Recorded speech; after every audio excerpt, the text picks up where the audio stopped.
Hello friend, तो फिर से स्वागत करता हूं अपने एक नए टॉपिक को लेकर के। आप लोगों का बहुत बहुत धन्यवाद जो आप लोगों ने इतना व्यूज दिया और सब्सक्राइब किया मेरे चैनल को।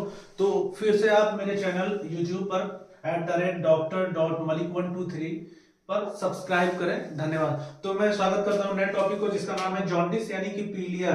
तो दोस्तों ये एक लीवर की बीमारी है जिसमें बिलिरुबिन काफी मात्रा में यानी कि पित्त काफी मात्रा में बढ़ जाती है।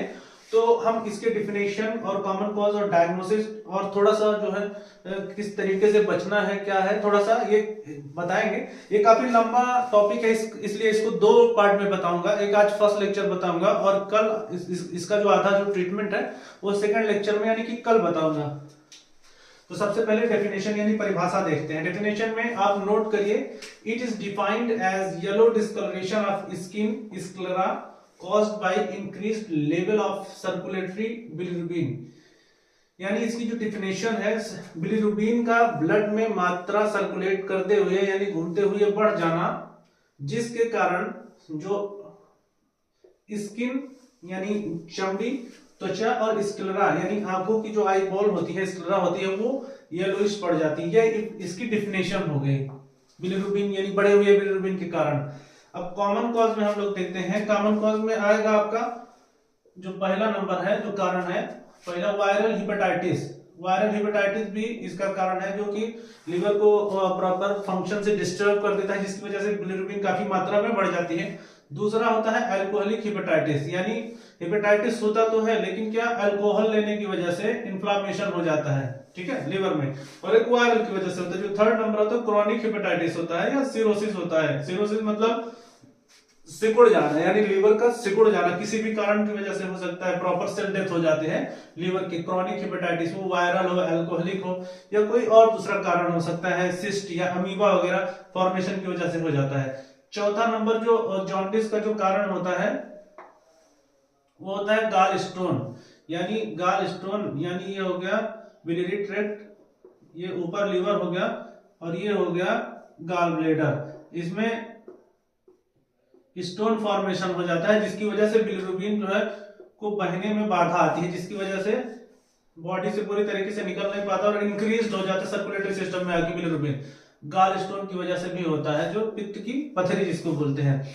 मैलिग्नेंट ऑफ गाल ब्लेडर यानी पित्त में कैंसर हो जाना या पैनक्रियाज नीचे आके पैनक्रियाज से ये जुड़ा रहता है बिलियरी ट्रैक्ट, तो पैनक्रियाज में भी ऑब्स्ट्रक्शन हो जाता है। मैलिग्नेंसी या नॉन मैलिग्नेंसी यानी कैंसर और बिना कैंसर के जो नॉर्मल ट्यूमर है दोनों में या किसी कारण पैनक्रियाटाइटिस होने के कारण भी जो है जॉन्डिस हो सकता है। यानी पैनक्रियाज में भी या एक्स्ट्रा बिलियरी सिस्टम यानी ये बिलियरी ट्रैक्ट के रास्ते में अलग कहीं बाधा हो जाती है, जिसकी वजह से भी जो है जॉन्डिस हो जाता है।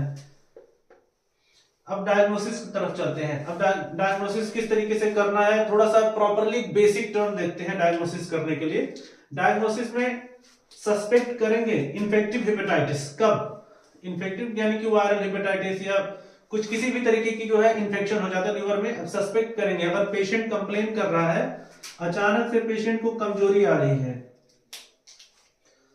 सडन वीकनेस हुआ, एपेटाइट लॉस हुआ यानी भूख की कमी हुई और कमजोरी लगने लगा, नौसिया उल्टी जैसा मन होता हो, जी मचलाता हो, फीवर या बुखार के जैसा होता हो, अगर ये सिम्टम आपको देखने को मिलते हैं और साथ में टेंडर पाल्पेबल लीवर, अगर लीवर को पाल्पेट करते हैं, दबाते हैं तो छूने पे दर्द होता है, अगर ऐसा है तो इन्फेक्टिव हेपेटाइटिस सस्पेक्ट करेंगे, डायग्नोसिस बनाएंगे। अब एग्जामिन करेंगे, जो बेसिक एग्जामिन करेंगे जॉन्डिस में, स्क्लेरा करेंगे यानी कि आई बॉल आईलिड को ऊपर करके देखेंगे, स्क्लेरा, स्किन चेक करेंगे येलो है कि नहीं, और नेल्स देखेंगे, नाखून में देखेंगे येलोइश है कि नहीं है। ये बेसिक आपको बता रहा हूं, बहुत ज्यादा डिटेल में नहीं बताऊंगा, आप कंफ्यूज हो जाएंगे। स्टेप बाय स्टेप करके बेसिक जनरल शेड्यूल में करके बता रहा हूं। अब करना क्या है, इसमें जो मोटा मोटा पकड़ के चलते हैं तो इसमें कंप्लीट बेड रेस्ट करेंगे। पूरी तरीके से जॉन्डिस के पेशेंट को एकदम आराम कराना है, बहुत ज्यादा उसको कुछ वर्क करने के लिए नहीं देना है। डाइट में क्या करेंगे, कोई भी फैटी फूड यानी चर्बीदार चीजें नहीं खाना है, ऑयल नहीं लेना है, घी नहीं लेना है, फ्राइड फूड बिल्कुल नहीं लेना है, ये सब चीजों को अवॉइड करेंगे, ठीक है। और बॉइल्ड वाटर पिएंगे ताकि किसी भी तरीके का इन्फेक्शन ना हो और जो भी बैक्टीरिया वगैरह सब पूरा खत्म हो जाए, क्लीन हो जाए, ठीक है। बॉइल्ड वाटर लेना है। स्वीट लेना है, मीठा लेना है, शुगर लेना है, शक्कर, मीठा, मिठाई, शक्कर या गन्ने का जूस या गन्ना इसमें लेना है। ठीक है, ये क्या करता है, ग्लूकोज लेवल को बढ़ाता है, जो कि मीठा इसलिए लेने के लिए बोलते हैं क्योंकि ये ग्लूकोज लेवल को बढ़ाता है और कोई भी स्केलेटल मसल्स या कार्डियक मसल्स हो गया, इसको इंजर्ड होने से बचाता है, डैमेज नहीं होने देता है प्रॉपरली। जो भी स्केलेटल मसल्स वगैरह है उसको इंजर्ड नहीं होने देता है, रिजनरेट कर देता है। इसके लिए अल्कोहलिक अगर पेशेंट है तो अल्कोहल पूरी तरीके से बंद कराना होता है। अब कुछ दवाएं ऐसी होती हैं जो हिपेटोटॉक्सिक ड्रग्स होती है, जिसकी वजह से थोड़ा लीवर भी डैमेज होता है, तो ऐसी दवाओं को रोकना होगा वो टाइम पे। जैसे एंटी ट्यूबरक्लोसिस ड्रग यानी टीबी की दवाई अगर है तो इसको खुद से ना बंद करें, आप किसी फिजिशियन की सलाह से लेकर, अगर आप जनरल प्रैक्टिशनर है तो अगर ट्यूबरक्लोसिस की दवा चालू है और आपको जॉन्डिस दिख रहा है तो आपको बंद नहीं करना है, फिजिशियन कंसल्टेंट के पास प्रॉपर भेजना है और वहां वो एडवाइस करेगा आगे क्या करना है। एस्प्रिन बंद करना होगा, मिथाइल डोपा बंद करना होगा।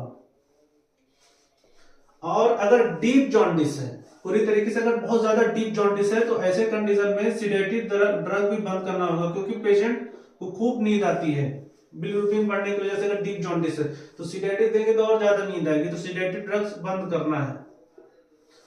और जो प्रॉपर ड्रग ट्रीटमेंट है आगे वो नेक्स्ट एपिसोड में बताएंगे। और प्लीज मेरे चैनल को सब्सक्राइब, शेयर और लाइक जरूर करें। थैंक यू, धन्यवाद, जय हिंद।